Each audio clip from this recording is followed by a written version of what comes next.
और रूस यूक्रेन जंग की इस वक्त की बड़ी खबर सामने आ रही है। रूसी सेना ने खार्किव के करीब एक फैक्ट्री पर हवाई हमला कर दिया है। इस हमले में पूरी फैक्ट्री तबाह हो गई है। हमले के बाद फैक्ट्री में आग लग गई और इसके बाद काले धुएं का गुबार आसपास के क्षेत्रों में फैला हुआ दिखाई दिया। हमला इतना भयंकर था कि आसमान में छाया काला धुआं कई किलोमीटर से देखा जा सकता था। और तस्वीर आप देखिए, काले धुएं का गुबार आसमान में उठता हुआ और भीषण तबाही, अंदर भीतर आगजनी होती हुई लगातार तस्वीरें ऐसी कई सारी सामने आ रही हैं और धुंधु कर पूरी की पूरी इमारत जलकर खाक हो चुकी है। और रूसी सेना ने कीव को 3 तरफ से अब घेर लिया है और वो कीव पर जमकर बमबारी कर रहे हैं। रूसी सेना ने कीव के करीब फूड वेयरहाउस को मिसाइल से उड़ा दिया। यहां से कीव के लोगों को खाने पीने की सप्लाई होती थी और इस हमले में फूड वेयरहाउस पूरी तरीके से तबाह हो गया है। उसमें आग लग गई है और आसमान में धुआं छा गया है। तो कीव को रूसी सेना ने बुरी तरीके से घेर लिया है, 3 तरफ से घेर लिया है ऐसा कहा जा रहा है। और ऐसे में भीषण तबाही वहां पर देखने को मिल रही है क्योंकि एक के बाद एक कई सारे मिसाइल अटैक्स किए जा रहे हैं और वहां पर बड़े क्षेत्र जो हैं जैसे कि फूड वेयरहाउस है और हथियारों का डिपो है, ऐसे क्षेत्रों को अब निशाना रूस की ओर से बनाया जा रहा है।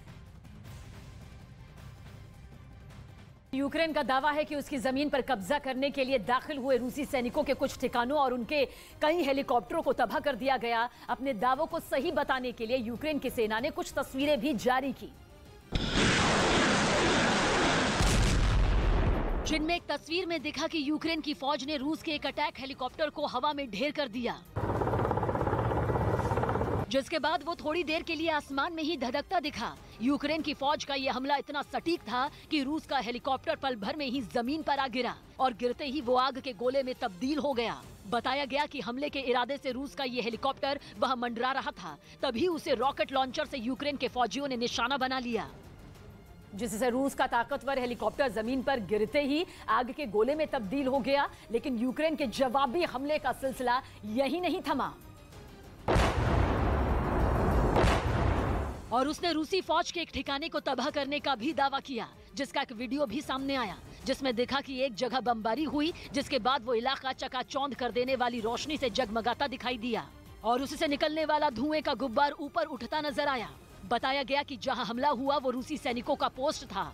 यूक्रेन की जवाबी कार्रवाई से वहां के राष्ट्रपति जेलेंस्की की खुशी का ठिकाना नहीं रहा और उन्होंने अपनी सेना का हौसला बढ़ाते हुए रूस के खिलाफ इस युद्ध में जीत का दावा कर दिया। Жорсткіше, але ми повинні реагувати так, як воно буде допомагати. यूक्रेन की सेना का एक और वीडियो जारी कर रूस के रॉकेट लॉन्चर को भी नुकसान पहुंचाने का दावा किया।